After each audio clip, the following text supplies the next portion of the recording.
Let's go look at that Maytag muffler, twin cylinder, model 72, gas engine. Yeah, I know. Looks like a good one, but it's not. It's got too many holes in it. Somebody took a hand drill to it, probably. Talk about that. Yeah, you can see there I kind of favor a muffler about 2 foot long, somewhere about right in there. 3 foot, the harmonics I just don't think is the same. Seems to me like they sound better and run better at a exhaust pipe about 24 inches long, give or take. She said, the girl on the right,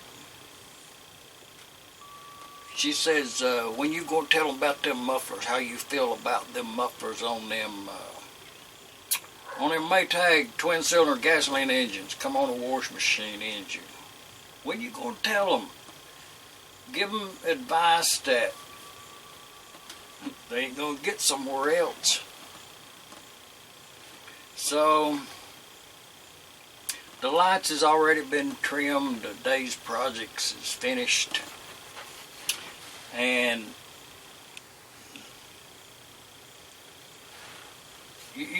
to add little addium in this video, I've been working with that spark box that I got from this is going to be a Maytag video, but the EK alternative trademarked. I've been giving that a lot of thought, and that is a very good item. The price it's advertised that in this month's Gas Engine magazine, I think it's $187, somewhere in that range. And having hands-on, that's a very considerate price for the engine enthusiast. Even to the point where I would advise laying in one just for what it is. For myself, I would put that item, that spark box, EK alternative trademark, machine shop out there in Wellman, Iowa. And I will say something about Wellman, whatever the little town is right there. It ain't Wellman, some other little something over yonder down the road. I would say their newspaper would be well worth subscribing to by mail order.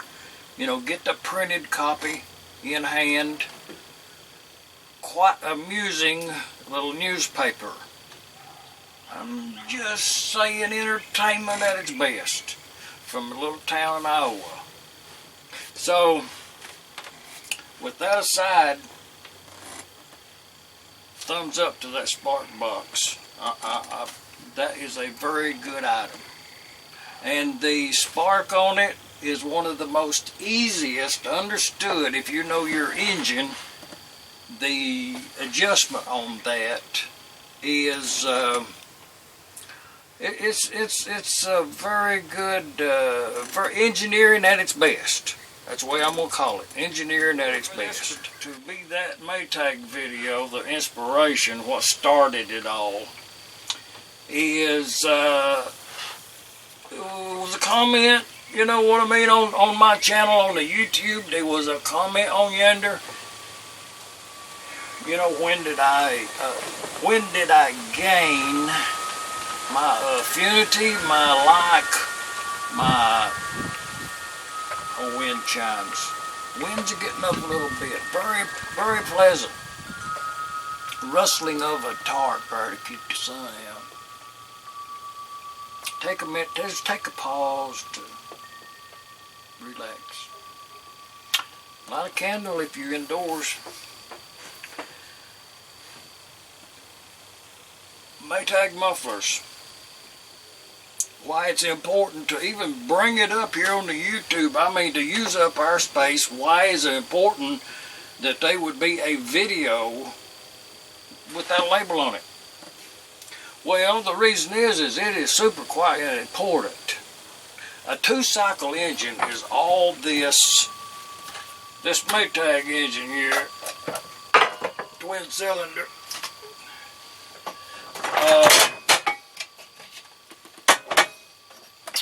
Now this one right here, you can look at it sideways right there. It's got 2 cylinders posed and a very good design. But underneath all this configuration, this engine is quite unlike your modern day chainsaw. Look it up, just do the RPMs on them, you know, do the bearing, what the bearings are made out of, bearings compared to roller bearings, you know what I mean, just do the math on it. Seals is compared to bushings, you know, oil cups and such, total loss, you know what I mean, it's just, you know, well, there was a lot in that little statement right there, you know, hit, replay. But not the tarry is I'll show something to you. Right here, you would say this was a real fine example of a little Maytag type muffler setup. You know, it's got the bushing in here, it's got the aluminum housing. They did make some cast iron, they made some with some ears instead of holes. 2 or 3 different, you know, configurations. And the pipe was supplied in like, you know, 8, 12, 14, 20 foot lengths, you know. I think it was 2 foot increments. And that's what I have found out with all these years associated with these. And to answer that question, when did I get, when I was born into a house that had a Maytag gas engine underneath the Maytag washing machine. I was born into this. You know, this ain't something that, you know, I was some years old and just says, hey, you know, I kind of like that. You know, I was born into a household that had one of these right here on the back porch. You know, you took the little can there and you put the gas in it right there and a couple of kicks on that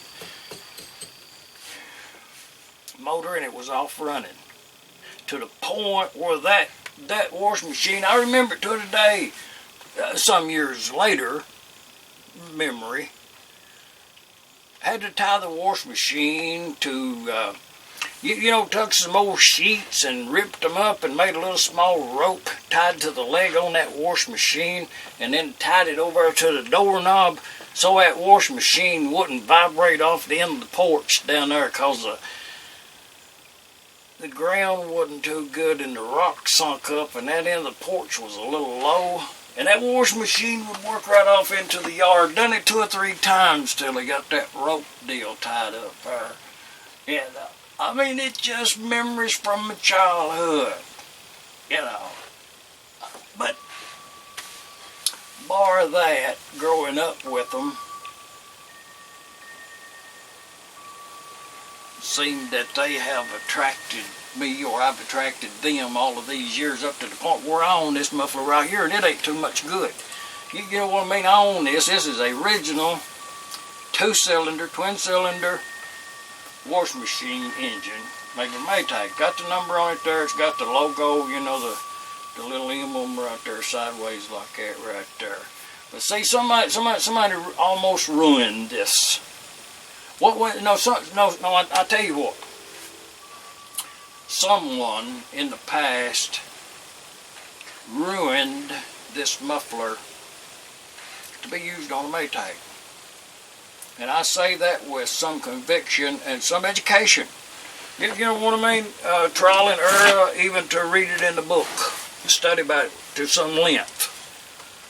Fast forward to a new, let's say a 4-wheeler. You got the 4-wheeler, it's got the 2-stroke on it there. And the muffler is made like an ice cream cone. You know what I mean? It's a cone, or either it's a long, large, round thing. Got all these baffles in there, and you can take the baffles out for 2 reasons. back pressure, and sound waves. Okay, jump back to 1945. When you bought this engine and you got the muffler with it at home, and most time you got, let's say you got a 12-foot pipe, you know what I mean, and this muffler on it. Throwed it out there, you started up, the machine run perfect. Okay, so for some reason, years later, someone says, you know, that engine is not breathing, or it's, you know, it's exhaust ain't right or something, you know. So they seem fit to drill, well, see, what, and I'll show you. This one right here now is that's about 16 inches long. And I like them about 24 inches long, a pipe like this right here on the muffler. And this is a very good example of original. It has 4 of these holes. I think they're 1/8 of an inch. I'm not going to get the drill out right now, but I think I've done it in the past. 4 holes. That's what come from the factory. This right here, that's a factory muffler with 4 holes in it. And that engine was designed and engineered and built to run like that, and it was mass produced for many, many years, and it was happy with these 4 holes right here. If you was researching cast iron or something, and you happened up on this muffler, because that's what it is, cast iron, write that down, because there is some reproductions made out of aluminum, and I question why. You know, if you are actually going to make this thing right here, at least make it out of cast iron. But all this setup right here is the back pressure of that Maytag engine. 4 holes, and I think the harmonics or the physics of the pressure waves, or I mean, look it up, or somebody knows and can enlighten y'all. I mean, I don't know the quote on it, but it's well sealed. I put this together on both ends. The cone there, no exhaust leaks, and a gasket to be used. You put this up on your engine. Okay. The reason that is so important to understand that this muffler right here that has 4 extra holes drilled in it, what they've done is they went between each existing hole and drilled a slightly larger hole. So now it's got 8 holes in it, 4 of them are larger than original. The right thing to do would be to drill and tap that, put a bolt in there and break it off, and then file it smooth and plug 4 of those holes up, and your engine would be more happy for it. Reason being, not to leave you without a full lesson, is, you know, I have one of these cylinders that's cut into half, but I can't find it. It's boxed up somewhere amongst this moving. But I'll show you on this one right here, cylinder removed from the engine. And if you take the 6-inch ruler and you measure from up here top like this right here, and you measure down in there, it's that much. Okay, if you turn it over, that's the intake. You turn it over and you measure down to the exhaust, it's the same amount. That means that both the intake and exhaust ports are open for a minute. Ever how long it takes to draw in a charge of octane-rich air, something, you know, whatever the term is how long that the exhaust port's open. So on the backstroke, when it's sucking fuel in from the crankcase, I bet crankcase pressure is a little bit more than the atmospheric pressure on the exhaust side, but the distance is not enough to compensate for the lack of a muffler on a Maytag, because that on the exhaust port, the hole from where the piston goes, and right here's a brand spanking new piston, to confirm that, I mean, you all can do the physics on this if you want to. I guess what I'm saying is if you've got one of them aftermarket Briggs & Stratton mufflers on your engine, you are actually not running that engine to its capabilities. That engine can run much better if you'll put the correct back pressure on that 2-cycle engine. To anyone that's building an engine. That's all I'm going to say about that. If you look at this piston, at the top of it, one side of it is a long taper and one side of it's a sharp taper. Now that does influence the swirl, I guess, of the gas mixture in this right here, but this piston here is, I'm using it to prove that both ports are open the equal amount of time. Hence, you need a muffler on it. Even to the point, if you had a flat plate right here with a hole drilled in it, would be better than nothing, with a smaller hole, because you would have that little chamber right there. Because when the piston comes up, looking at that Maytag thing on the sideways, oh, this is brilliant. The intake's coming up, I'm holding it up sideways. The intake's coming in on this side right here, and the exhaust coming out over here, so it's coming. Y'all see I could do that? And now, when the piston goes down,